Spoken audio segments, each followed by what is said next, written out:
देखिए आप, hello students, आज हम क्लास 11 का चैप्टर 4 पढ़ेंगे इतिहास का। और अब्बासी क्रांति के बारे में हम बात करेंगे, अब्बासी वंश के बारे में बात करेंगे। पिछली वाली वीडियो में मैंने जो है अब आपको अब्बासी क्रांति के बारे में बताया था। अब थोड़ा हम इस टॉपिक को आगे की ओर बढ़ाते हैं और चैप्टर के में हम आगे की ओर चलते हैं अब्बासी क्रांति की ओर। ठीक है, तो जो अब्बासी वंश जो था ये कहाँ से शुरू हुआ? पिछली वाली वीडियो में मैंने बताया कि पैगम्बर मोहम्मद के जो चाचा थे अब्बास, ठीक है, इन अब्बास से जो है अब्बासी वंश चला। ठीक है, तो अब्बासियों ने जो है पैगम्बर मोहम्मद के चाचा अब्बास के वंशज थे और विभिन्न जो है असहमत समूह को समर्थन प्राप्त कर लिया और वो वचन देकर कि पैगम्बर के परिवार अहल अल बैत का कोई मसीहा मदही जो है उम्मीदों के दमनकारी शासन से मुक्त कराएगा, सत्ता प्राप्त करने के लिए प्रयत्नों को व्यर्थ ठहराएगा। और उनकी सेना का नेतृत्व एक ईरानी गुलाम, यानी ये जो अब्बास जो वंशज है इनका नेतृत्व एक ईरानी गुलाम,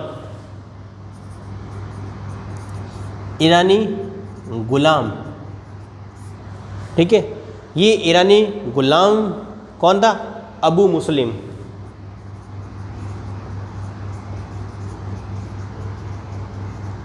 इस अबू मुस्लिम ने जो है ईरानी गुलाम था, इसने जो है अब्बासियों का नेतृत्व किया और जिसने अंतिम खलीफा, ठीक है, मारवान क्या है? उम्मयद वंश का अंतिम खलीफा।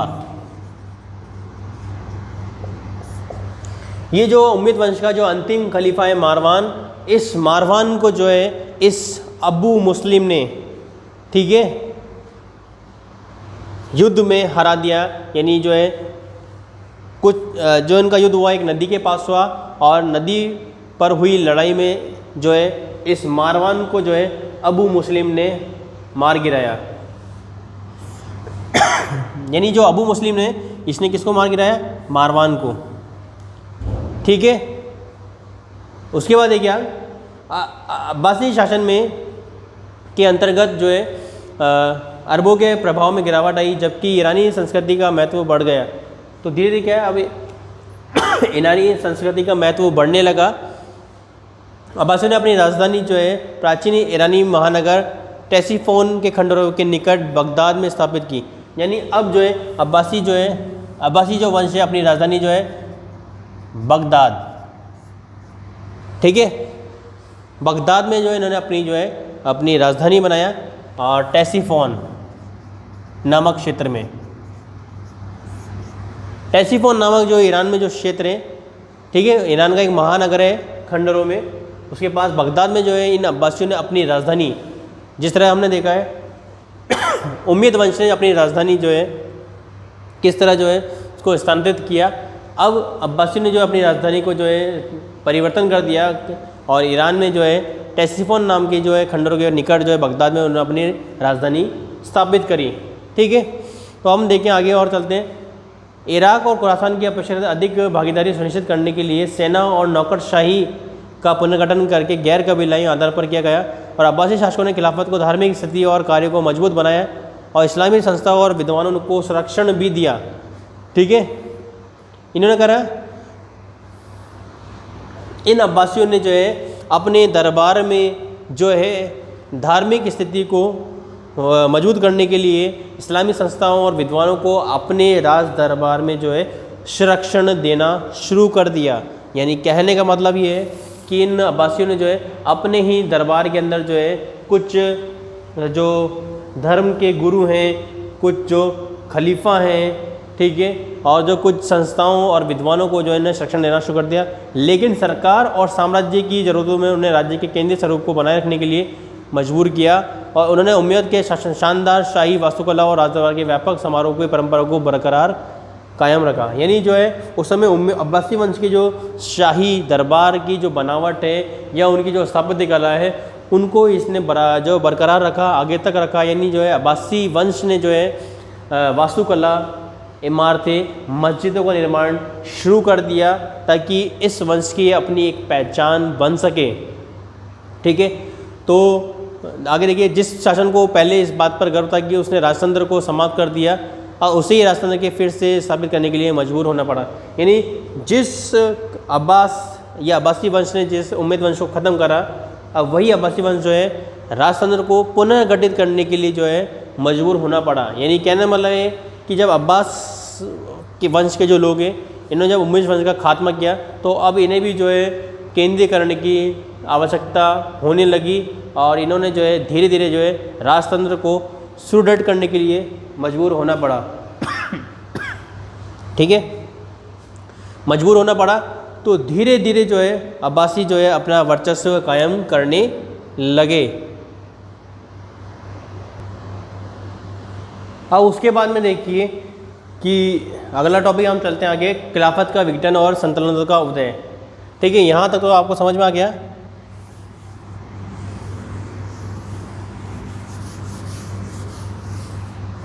देखिए खिलाफतों का विघटन,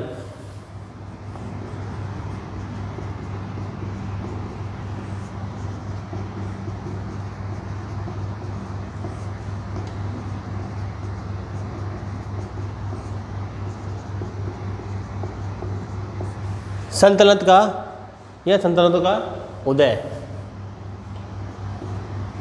ठीक है, तो अब हम आगे चलते हैं, इसके बारे में हम और बताते हैं आपको डिटेल में। अब्बासी राज्य जो है 9वीं शताब्दी में कमज़ोर होता गया। यानी अब्बासी जो राजवंश है 9वीं शताब्दी के आते थे ये कमज़ोर पड़ गया। अब कमज़ोर क्यों पड़ा, यदि हम देखें इस टॉपिक के अंदर तो अब्बासी जो वंश के जो लोग हैं ये आपस में ही लड़ने लगे, यानी इनमें गृह युद्ध होने लगे। ठीक है, क्योंकि दूर के प्रांतों पर बगदाद का नियंत्रण जो है कम हो गया था और इसका एक कारण ये था कि जो है सेना और नौकरशाही में अरब समर्थक और ईरान समर्थक में गुटों में आपस में झगड़ा हो गया है। ठीक है, अरब और ईरान, यहाँ देखिए आप, अरब और ईरान। उस समय अब्बास वंश के अंदर दो समर्थक थे, अरब को मानने वाले और ईरान को मानने वाले। इन दोनों ही समर्थकों में क्या हो गया, आपस में जो है विद्रोह होने लग गया। ठीक है, विद्रोह होने लग गया तो देखिए आप इसमें सन 810 में खलीफा हारून अल रशीद,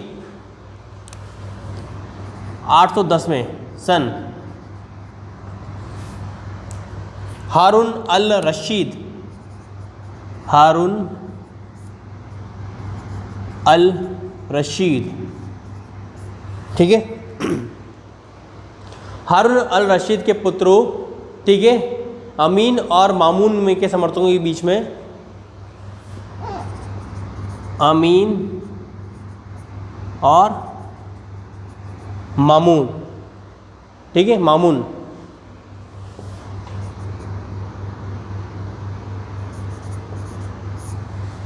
हारिन देगा आगे।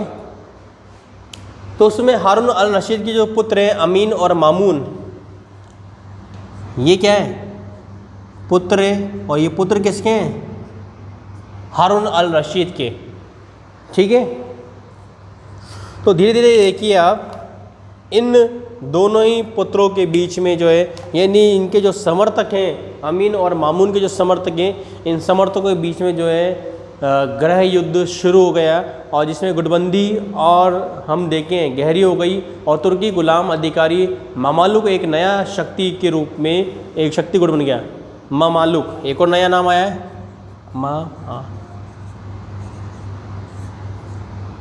नया शक्ति केंद्र।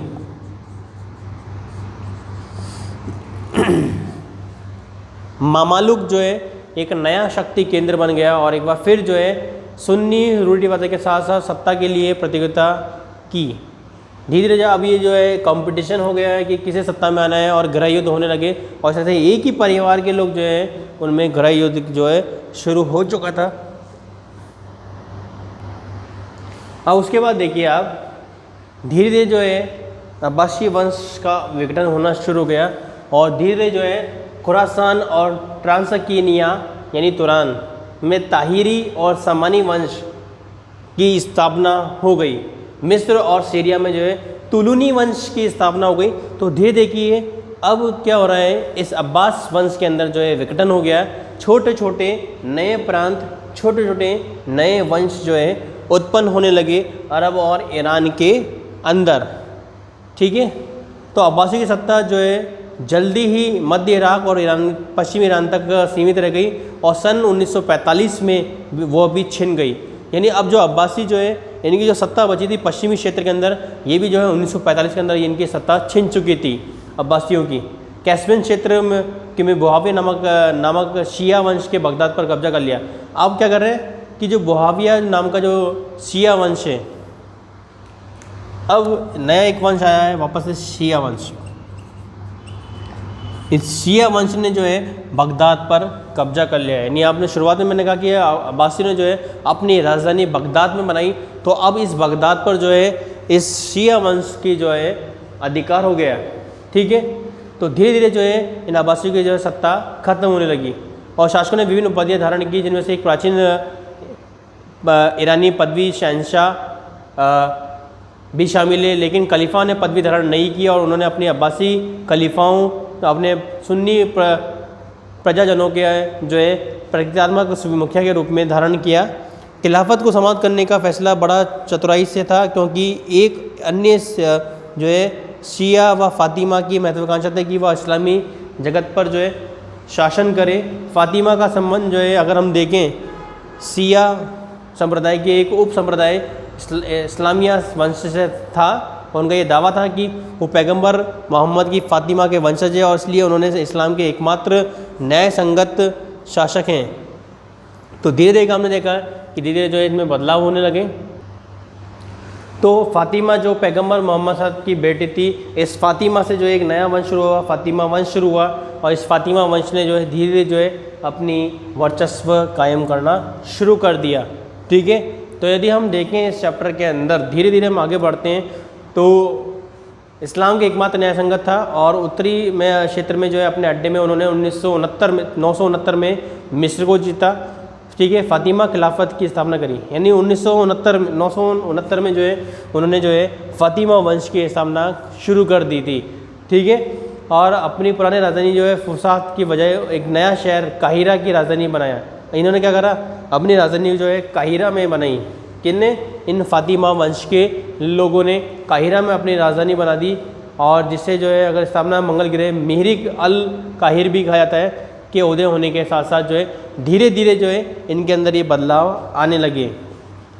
तो हमने देखा किस तरह जो है अब्बास वंश में धीरे धीरे जो है छोटे राजवंश पैदा हुए, उनका विघटन हुआ, उनमें खिलाफत हुई, खिलाफत का अंत हो गया और अंत होने के बाद में नया वंश जो है सामने आ रहा है अरब के अंदर, ईरान के अंदर। और सन 950 से 1200 तक के बीच में इस्लामी समाज में इससे एक रणनीतिक जो व्यवस्था जो अगर हम देखें संस्कृति की एकल भाषा अरबी नहीं बल्कि सामान्य आर्थिक और सांस्कृतिक रूप से जो है एकजुट बना रहा और राजनीतिक विभाजनों के बावजूद एकता कायम रखने के लिए जो है राज्य के अलावा अगर हम देखें तो इस्लामी उच्च संस्कृति की भाषा के रूप में भी जो है प्रवासी जो भाषाएं हैं उनको भी इस्तेमाल होने लगे। तो इस तरह से जब हम देखें एकता के निर्माण में बौद्धिक परंपराओं की भी संवाद की परिकल्पना की भूमिका थी और विद्वान और कलाकार, ठीक है, उन्हें और व्यापारी ने इस्लामी दुनिया के भीतर मुक्त रूप से जो है अपनी भूमिका अदा की, धर्मांतरण किए, गाँव के स्तर पर नीचे पहुंच गए थे और धीरे धीरे जो है इस्लाम आगे बढ़ने लगा। तो उसके बाद हम देखें तो धीरे धीरे जो है हम देखें 10वीं और 11वीं शताब्दी में जो है तुर्की सल्तनत के उदय में अरबों और ईरानियों के में तीसरी जो प्रजाति समूह जुड़ गया और तुर्किस्तान के मध्य एशियाई घास के मैदान उत्तर पूर्व में चीन की सीमाओं तक खानाबदोश कबीलाई लोग थे जिन्होंने जो है धीरे धीरे जो है इस धर्म को अपना लिया। तो धीरे धीरे हम देखें तो धर्मांतरण यानी उस समय जब अब्बासी के समय जो है 10% जो है कम थी, ठीक है, पर धीरे धीरे जो है धर्मांतरण को अपना गया और धर्म परिवर्तन किया गया और इस्लाम की जो है मान्यता या उसका प्रसार होने लगा। वे कुशल सवार और योद्धा भी थे और गुलामों को सैनिकों को के रूप में अब्बासी और समानी और बुहाविया प्रशासकों ने शामिल हो गए और अपनी वफादारी तथा सैनिक योग्यताओं के कारण तरक्की करके उच्च पदों पर पहुंच गए। तो धीरे धीरे जो है ये ताहिरी, समानी और सिया ये तुलनी वंश के जो लोग हैं ये धीरे आने वाली सत्ता में जो है अपने योग्यता के बल पर जो है उच्च पद प्राप्त करने लगे अरब कंट्री के अंदर, ठीक है। उसके बाद हम देखें एक और अब महत्वपूर्ण जो है पहलू हमारे इस टॉपिक में आने वाला है, ठीक है, गजनी सल्तनत की स्थापना, ठीक है। अब बुहावियों की तरह गजनी एक सैनिक वंश था जिन्होंने तुर्कों और भारतीय जैसे पेशावर सेना थी और मसूद का एक सेनापति भारतीय था जिसका नाम तिलक था, लेकिन उनकी सत्ता और शक्ति का केंद्र खुरासान और अफ़गानिस्तान में ही था। और उसके लिए अब्बासी क्रांति खलीफे प्रतिद्वंदी नहीं थे। वह खलीफा की सुल्तान की उपाधि प्राप्त करने के लिए बहुत ही इच्छुक था। यानी जो खलीफा जो है वो अब क्या कर रहे हैं, धीरे धीरे खलीफा का पद जो है सुल्तान की पद को जो है ग्रहण कर रहा है। और खलीफा सिया सत्ता के प्रति मुसलसलतनकारी घड़े के रूप में भी गजनबी को जो सुन्नी था समर्थन देने के लिए राजी था। तो धीरे धीरे महमूद गजनबी सुन्नी वंश से था और इसे जो है मान्यता मिलने लगी। धीरे धीरे सल्जुक तुर्क सम्मानी और हम देखें कारखानियों के जो द्वारा जो है कि सेनाओं के सैनिक के रूप में तुरान में दाखिल हो गए और उनके बाद में अपने आपको दो भाइयों, ठीक है, तुर्गित और छगरी बेग, ठीक है, के नेतृत्व में शक्तिशाली समूह के रूप में स्थापित किया। और गजनी के महमूद की मृत्यु के बाद अवस्था का लाभ उठाते हुए सल्जुकों ने 1037 में खुरासान को जीत लिया और निशापुर को अपनी पहली राजधानी बनाया। उसके बाद सल्जुकों ने अपना ध्यान पश्चिमी फारस के शासन पर ध्यान दिया और खलीफा और अल कायम के तुर्की बेगम को जो है सुल्तान की उपाधि प्रदान की गई। और सल्जुक भाइयों ने परिवार द्वारा शासन चलाने की कबीलाई धारणा के अनुसार इकट्ठे मिलकर शासन किया, ठीक है। तो फिर उसमें हम देखें आगे और भतीजा और अल्ब अरसलन उसका उत्तराधिकारी बना और अल अरसलन के शासन में दौरान सल्जुक साम्राज्य का विस्तार अल्तोनिया आधुनिक तुर्क तक हो गया था। तो धीरे धीरे हमने देखा कि कैसा जो है ये शासन और बढ़ने लगा, अल्तोनिया तक पहुंच गया और 11वीं से 13वीं शताब्दी तक की अवधि में यूरोपीय, ईसाई और अरब के राज्यों के बीच में काफ़ी अधिक लड़ाई शुरू हो गए। और इस चर्चा के नीचे हमें मिलेगी हमें पढ़ने को। तो अगर हम देखें तो 13वीं शताब्दी के आरंभ में मुस्लिम जगत में अपने आपको एक बड़े विनाश के कगार पर पाया हुआ है और इन मंगोलों की ओर से आने वाला खतरा था और वो एक सुव्यवस्थित सभ्यता खानाबदोश की ओर से होने वाले अंतिम किंतु सबसे अधिक निर्णायक आक्रमण थे। तो इस तरह से हमने देखा है कि किस तरह से जो है अरब का जब विस्तार हो रहा है तो इन्हें अब अन्य धर्म के लोगों से भी टकराव होना शुरू हो चुका है। तो ये अन्य लोग जो है धीरे धीरे जो है इस वंश के अंदर बढ़ रहे हैं और जैसे जैसे धर्म का विस्तार हो रहा है, साम्राज्य का विस्तार हो रहा है, वैसे वैसे अब इस धर्म को जो है एक अन्य धर्म का सामना करना पड़ेगा, वो है ईसाई धर्म, ठीक है। तो जैसे जैसे धर्म का विस्तार होने लगा वैसे वैसे जो है अब टकराव शुरू हो गए क्योंकि यूनान के अंदर, एशिया के अंदर और उसके एशिया के अंदर जो मंगोल जाति है इनसे अब इनका जो है सामना होने लगा। तो धीरे धीरे एक नए संकट की ओर ये बढ़ने लगा इस्लाम धर्म। और इसमें हम पढ़ेंगे कि किस तरह से जो है इस्लाम और अन्य धर्म के बीच में जो है इस्लाम धर्म और अन्य धर्म के बीच में कई युद्ध हुए और ये धर्म के नाम पर हुए, इसलिए इन युद्धों को धर्म युद्ध की संख्या भी दी जाने लगी। तो इस तरह से हमने देखा कि ये जो टॉपिक में आज हमने आपको बताया किस तरह खिलाफत हुई अब्बासी वंश के अंदर और कुछ वंश जो है आगे बढ़े। तो आज की वीडियो में इतना ही काफ़ी है, ठीक है। अगली वाली वीडियो में हम धर्म युद्ध के बारे में चर्चा करेंगे और आगे डिटेल से बढ़ेंगे, ठीक है। सुनने के लिए धन्यवाद, थैंक यू।